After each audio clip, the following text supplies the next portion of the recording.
Hello guys and girls, Henrik here once again. I hope you're doing fine. Today we're gonna go through some of the comparisons that I have and even two of the ones that Tom have.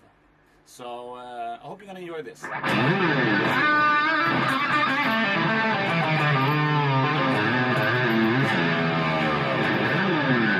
Yeah, it's this is the first signature that I got from Italo Cano.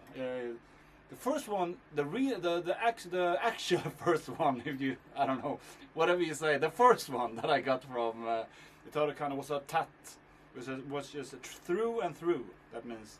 And I really regret that I don't have that guitar. It was, the feeling of it was like a super awesome Jackson soloist.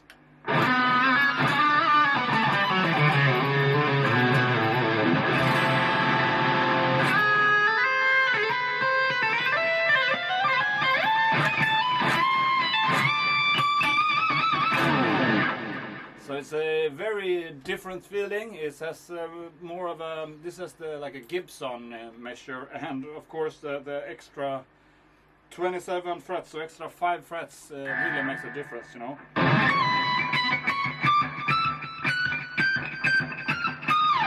So it's a bit confusing to play on right now, but it's as you can hear, the sound is fucking great.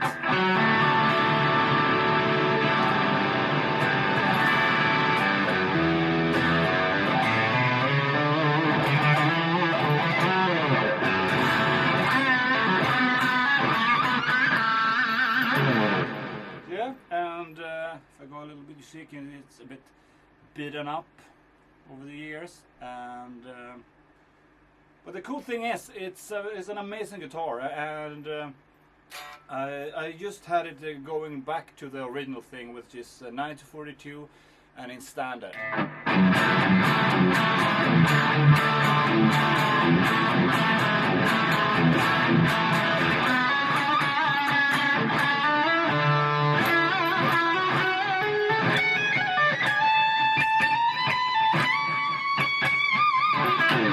Sounds good. We didn't know really that much when we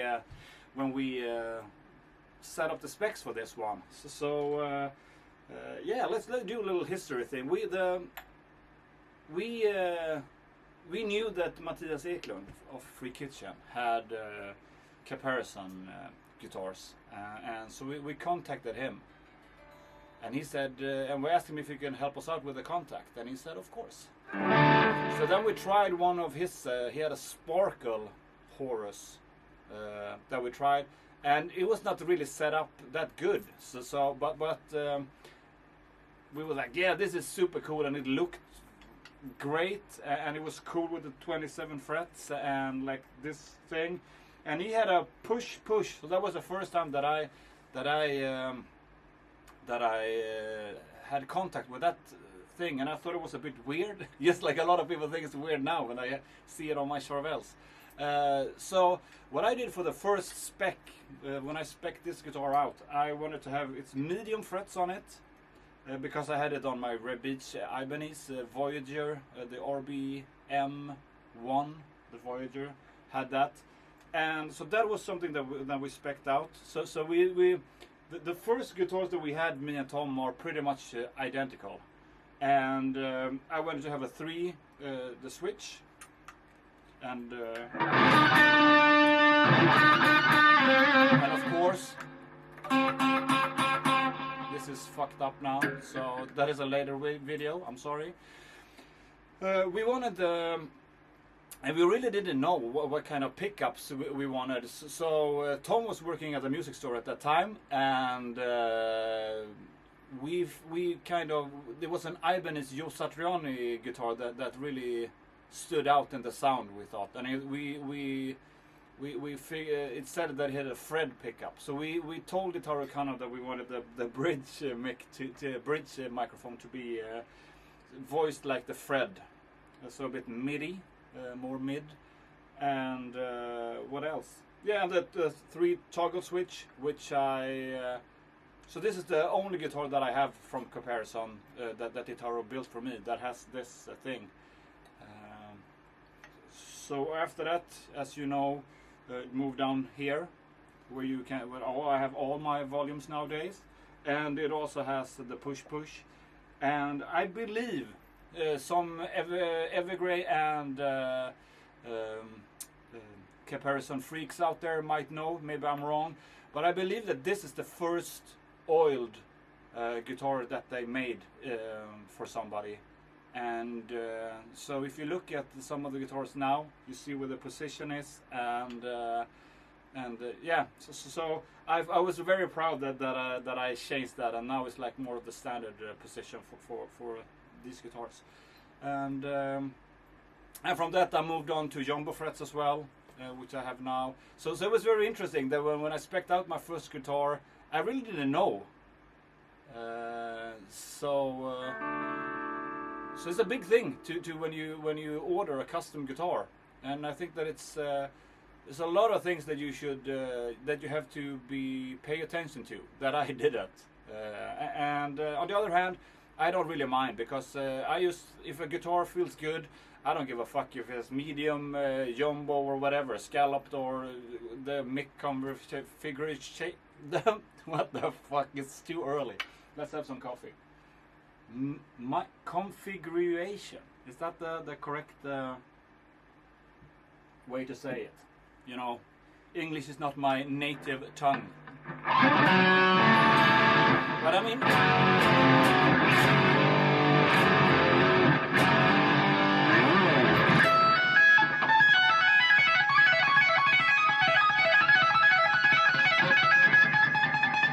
oh, I wish I have 28 frets.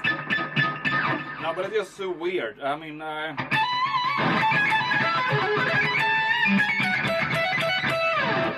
and it's just all the memories. I remember when we got this guitar and I brought it out on tour. I think it was 2001, the first European tour that I was on as well. And it was Evergrey, and we were opening up for Therion. And unfortunately, I don't remember the name of the other band. Or bands, I'm sorry. It was just so amazing, and to have this guitar, and I had the Tat with me as well, and yeah, and Johan Niemann, the fantastic bass player in Evergrey, he played in Therion then together with his brother Chris, a great shredder. If you have not checked him out, you should. He plays in Sorcerer together with Peter Hallgren, and they are fucking amazing. I always call them the Swedish cacophony team. You know, they are awesome fucking shredders, so check that out if you have not. Yeah, and the singer from Sorcerer, Andy, he was also in the choir of Therion, so it was the first time that we met him as well. So,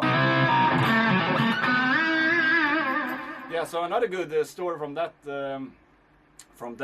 tour was that me and Tom, we got all this stuff, you know, all this gear that we were gonna use, and we were completely clueless. So the first day we stood, we had the same rigs, so it was one tri-axis, a PV multi-effect, and a TC electronic, I think, as well, the G major, or maybe that was later.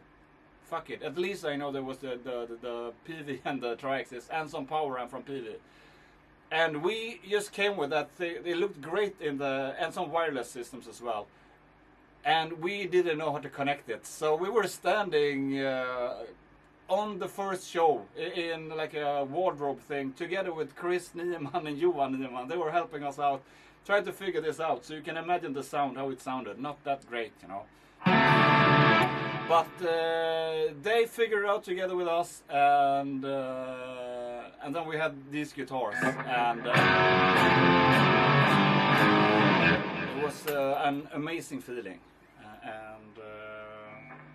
Yeah, I always loved the Caparison guitars, and it's always going to be very special for me, of course.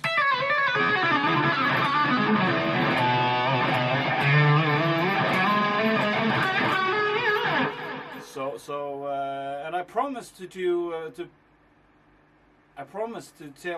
tell you about the blinded thing, you know, the song Blinded.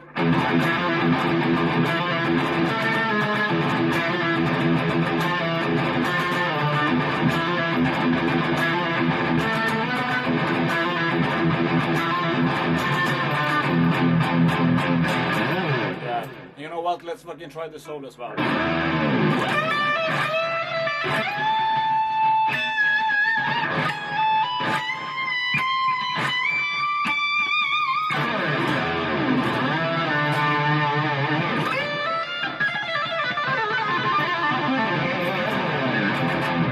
Something like that. And the hiss, as always. But I don't want to have more gate on because it's gonna kill it too much. So bear with me. You only hear the hiss when I do stuff like this. So I'm not gonna do that too much. Yeah, the thing with that was that we have recorded the first album that I was on, In Search of Truth, and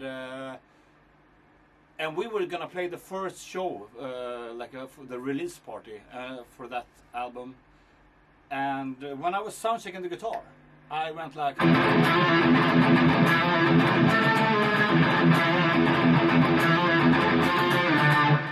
I always call that my Vicious Rumors lick, because they had a couple of licks that was that octave.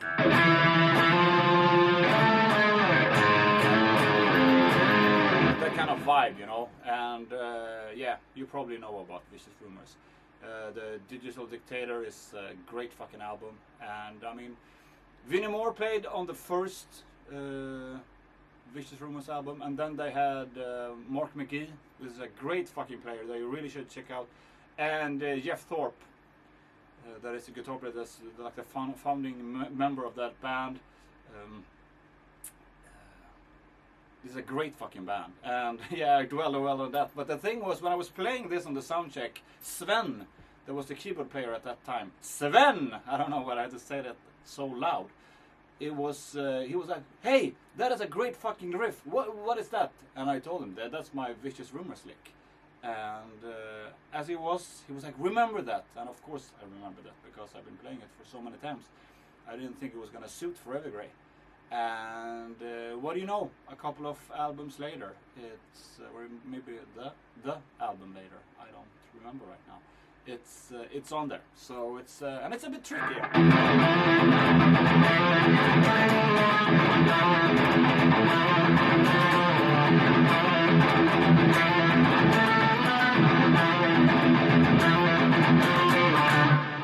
And yeah, so that was like a new thing that came in, and the same the shugging part afterwards. Now it's going to be with all the delays and everything, but you know, before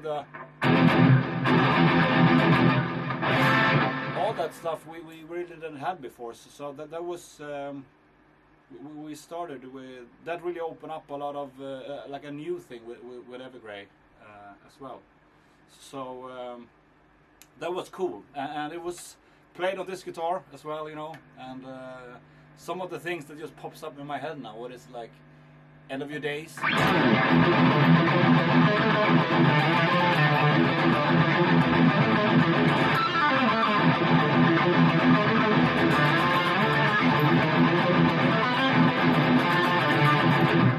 All that stuff, you know. Maybe I played it too fast now. It was so great because I remember we were sitting in the studio with this guitar playing those things, and you're like this, you know.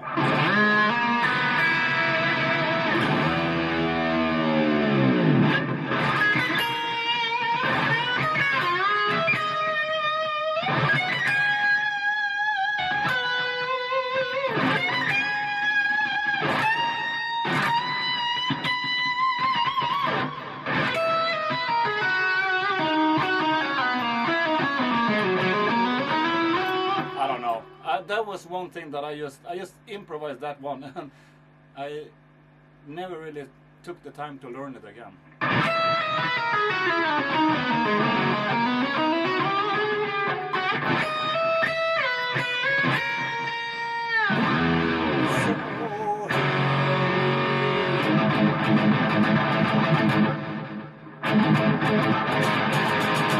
Yeah, also the shagging things, you know, we really went up with that there. So great memories with this one. But should we try one of Tom's guitars? Let's see here, because our friend Christian Lampila, he has his shop the next wall here in the studio, and he just fixed this guitar from Tom. So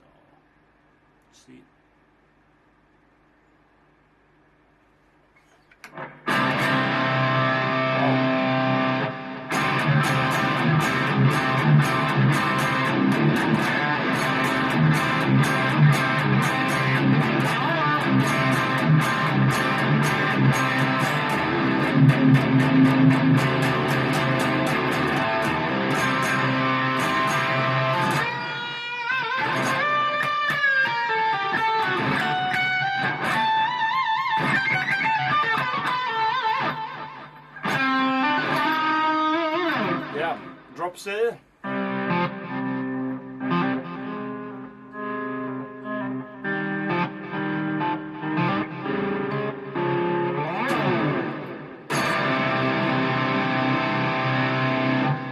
And maybe his neck pickup work. Yeah.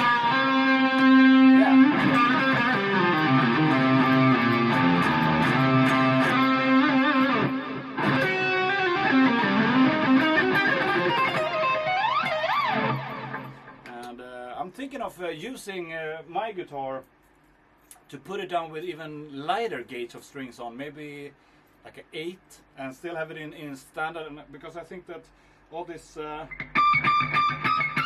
all that will probably be even more, very beautiful notes, like the high, fragile sound, if that makes any sense.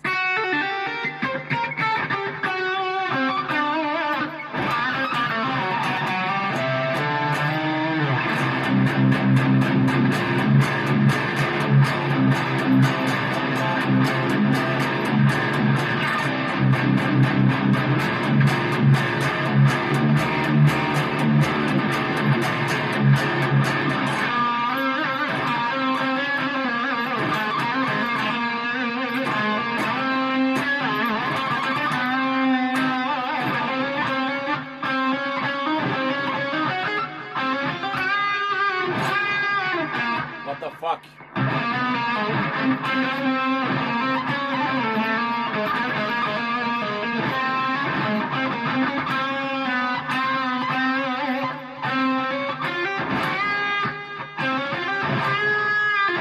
There you go.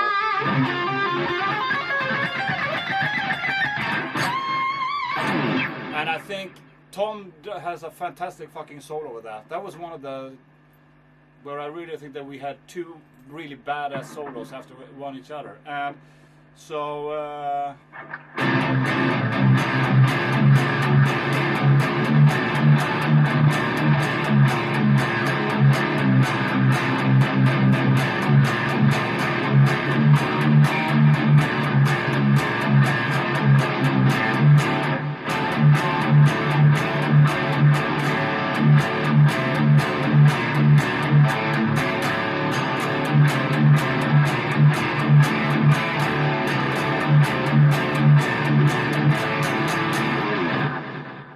fucking awesome. And there I just realized on that song, then we started with all those, you know, when we did also the coloring when you're using the drop C and the drop D.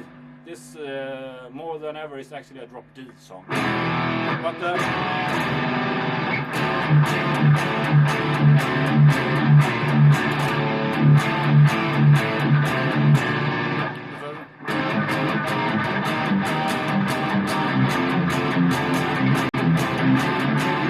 so this is a really good thing to work on. I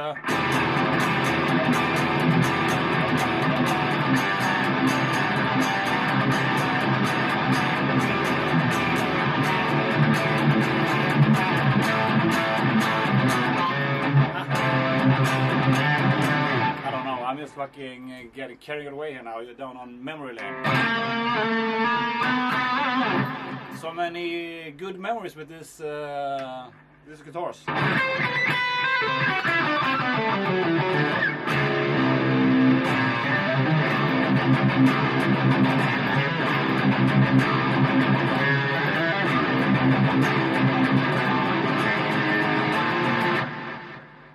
Well, let not embarrassing myself too much, because that I don't remember at all.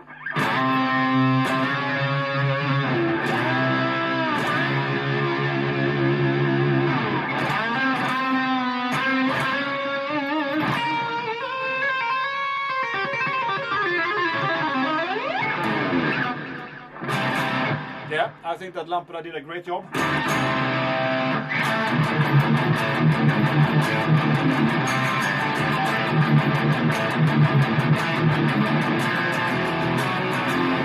That is a great little workout.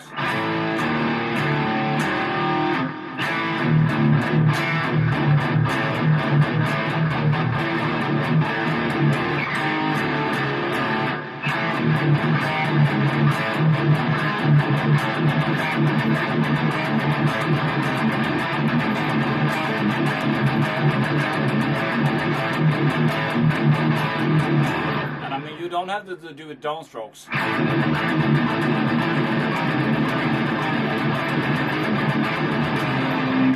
You know, do whatever the fuck you want. That is just bullshit. It all has to be downstrokes, it all has to be alternate picking, it all has to be... doesn't have to be fucking anything that you don't want. Do whatever you want, my friends, and chances are you will improve much faster. You know what? Now we're gonna go into something that was also, I would say, that Evergrey was pioneers at, and really in the first things, and that's 7-string guitars for Caparison. I know that Nils Norberg, that played in Nocturnal Rites, that was a really fucking good guitar player. He probably is. I have not heard from him in a long time. He had the first one, and I think that from that, you know, now it's all very common, but it was not when we started.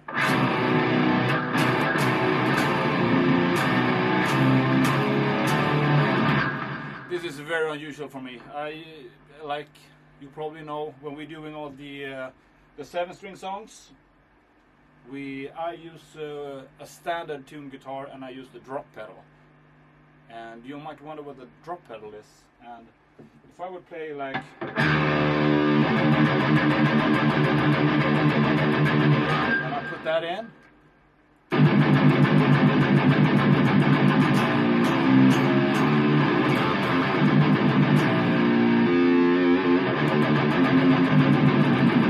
so that's what I do, because I really don't like to play 7-strings guitar, to be honest, and I really don't like the look of it either.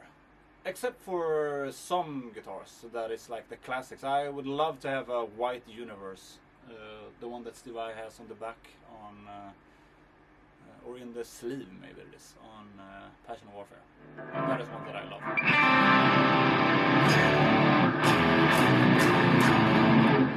I have enough trouble playing with 6 strings, so I don't need that extra one. But what it's like...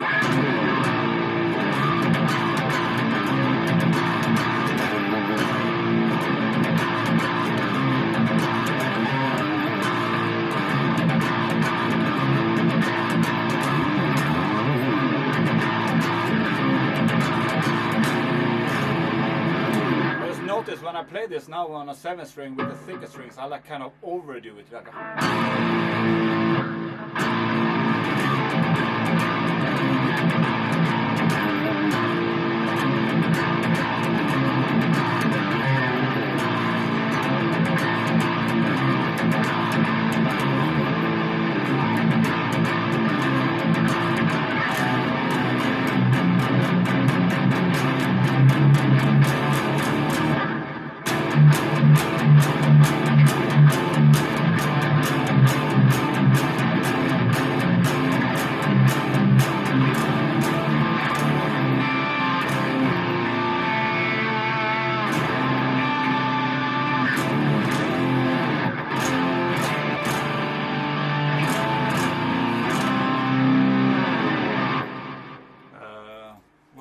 if I have the 7-string, how did that came in?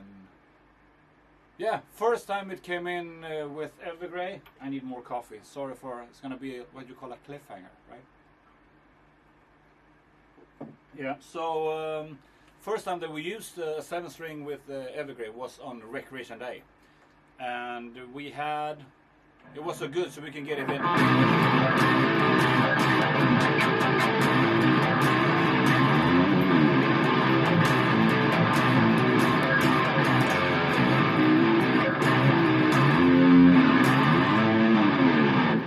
And I thought that it was because I had a Universe that was multicolored, and I thought it looked like fucking shit.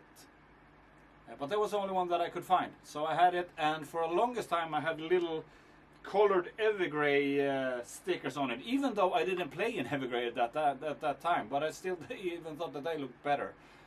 That's how ugly I thought the multicolor was.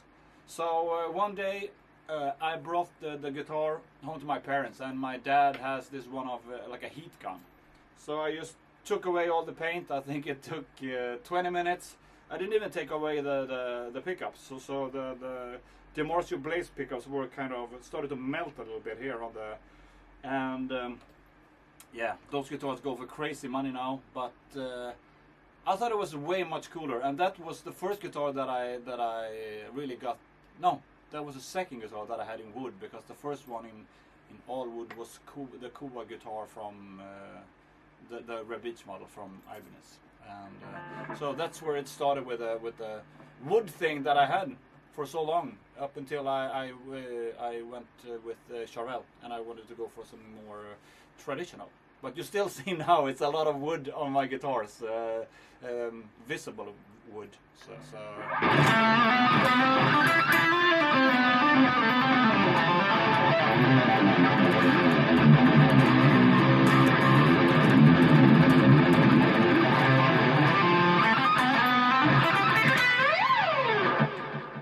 And let's see the neck.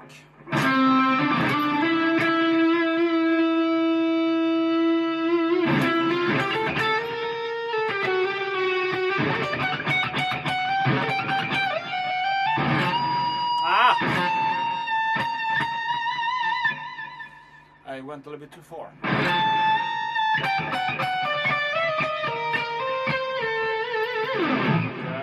Good. And the grand finale. Wow, this is long today. But you know what? You can always skip if you don't think this is interesting. I'm just having fucking fun, and I hope you're having fun as well. This one is the last. I'm gonna grab a little board here as well. This is I only have 2 of my Caparisons left. So this is the 2. Obviously, I'm never gonna get rid of the. My first one. And this 7-string is a little exception of what I said before, that I don't like 7 strings, because I showed you before in a previous video. What I have done with this one is you just go like this. It's like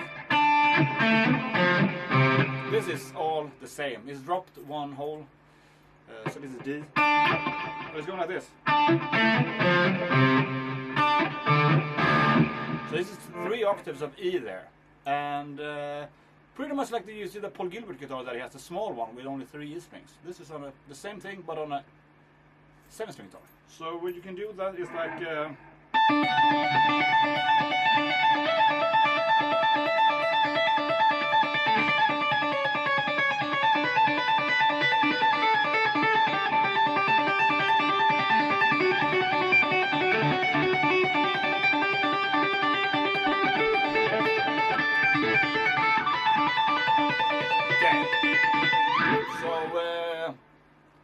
If you go like and doing stuff like that on the other ones, I think it's gonna be very fun. And I put on, did you probably hear the phaser? And you know what?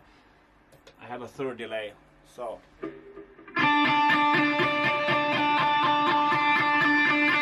And let's take it really fucking slow now. You know, this is a great way to practice tapping. I think you just take it fucking easy. I mean, you're in no rush for anything, and you just right now I'm just thinking E major.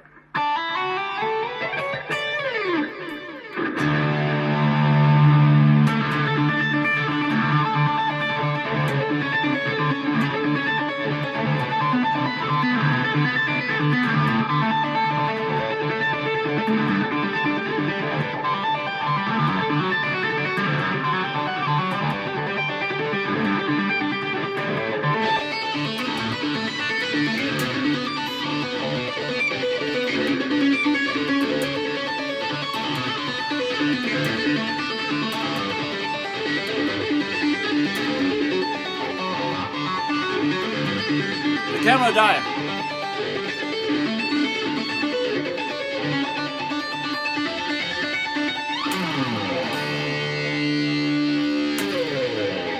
And I think it's a very very cool, and I mean you can go fucking crazy with it, you know.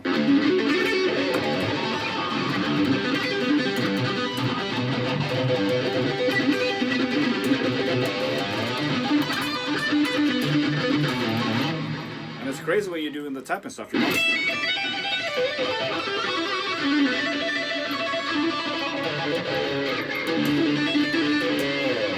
But I just like to have it like very slow, so you get that dreamy thing, you know.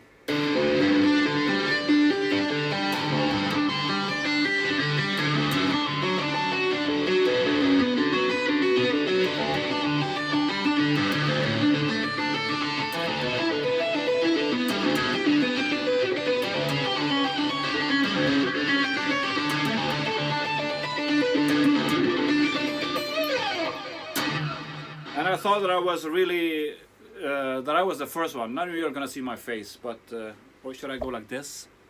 Hello. Yeah, the camera died, so I still have not got the fucking memory card. But you noticed I didn't swear this time, because it's Monday, and I think that we should, we, as in me, should try to behave and take command over my fucking feelings. And not start to swear like a little angry kid. Another thing that I think is very fun with this one is that when you play like the pentatonic stuff, you know, like two strings, two notes at a string. I'm probably gonna fuck up now, but you know what? I think you're gonna fuck up as well when you try it, because it's completely awkward. So you can go like this.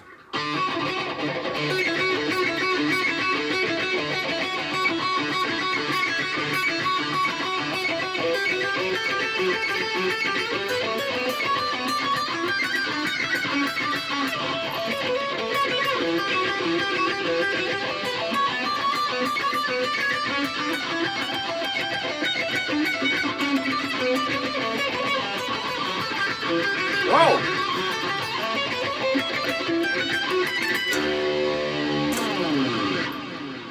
So I think that is really fucking funny, and it looks completely weird, right?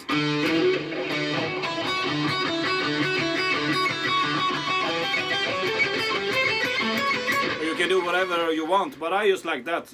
I always feel like when I put the guitar over like this, and like feel like Mozart.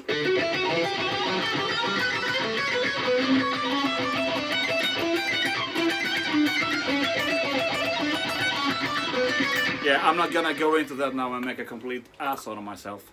So, thanks, my friends, for watching. There was the 4 guitars that I had available at the moment. And what else? Yeah, one thing that I remember was that when we got the first guitars, the first Caparison guitars, it was 2 tats. And that was the only one that he had available, Italo Cano. So he had one that was, it was called Desert. It was kind of reddish. It looked very fucking cool with some stripes on as well. And they had a blue one, metallic gun blue. And so he sent those over, and both of me and Tom wanted to have the reddish one. So we said, let's just fucking open them up, and you take one of the cases and I take the other one, and we just see. Destiny will tell, you know. So we went over to Edvard Jansson, which is helped the manager at that time, and now is the booking agent for Evergreen in Sweden, and in Sweden. Went to his office, and we got the guitars, and we opened one package each, and Tom opened first, and he got the blue one, and the first thing that he says like fuck, and he put it up, and he's like, this is really fucking good. So we open up my case, and then I was the one that said fuck, because the picture, it looked great. In reality, it was orange and like light purple, kind of pink. It looked like a fucking girl guitar, you know. And no, I'm not homophobic, no anything like that. Everybody's equal, and don't get fucking, don't you worry about that shit. It's just like, I didn't want to have that fucking guitar. So it looked like shit, but it played so good. I really missed that I got rid of that guitar. because like I said, it was like a super fine Jackson soloist, 2 humbuckers and great fucking sound and played so good. So lesson, think about before you sell stuff, you know, because sometimes you regret it. Not that you have to regret anything, because it's like, it is what it is. Fucking get over it. It was just a guitar, but it played really good. So I hope that dude that has it really fucking shreds on it now. So even though it looked like shit, I think just like the universe looked like shit, in my opinion. You know, other people loves it. So do what you want and buy what you want. And thank you so much. Hopefully you're gonna endure this long. It's almost like a movie. And yeah, and also what I'm doing right now, I really try to get up my watch hours. So I would appreciate very, very much if after you see, maybe not after this one, because this is gonna be a long fucking video, but maybe you can just go back and check 1 or 2 of my old videos, so I can get up my watch hours, so I can maybe start earning some money on this channel eventually. That would be fucking super awesome. If you don't think that, or you think that I'm cheap for asking that, don't fucking do it. If you want to help me out, I will love. It's an easy thing to help me with, and I would really appreciate if you can do that. And yeah, I hope you're gonna have a great week. Now I'm gonna get home to my kids. I'm gonna go and have a little massage, but you can see I can sit like this now, like massage. It sounds like a little nasty. It's gonna hurt. And then I'm gonna go back and I'm gonna track the first solo for their new Evergrey album. I have 8 solos to do, and I started this Friday. First one is gonna be in F sharp, which is fucking fantastic, and it's gonna be a shredder. So it's gonna be 1 or 2 slow notes, and the rest is just gonna be crazy fucking tapping, because Tom is doing a classic, awesome long note kind of solo first. So I'm gonna be just shredding all over mine, and I'm grateful that you do this for me, and I hope you enjoy it. I fucking enjoy doing this, and I see you soon again. Bye bye, my friends.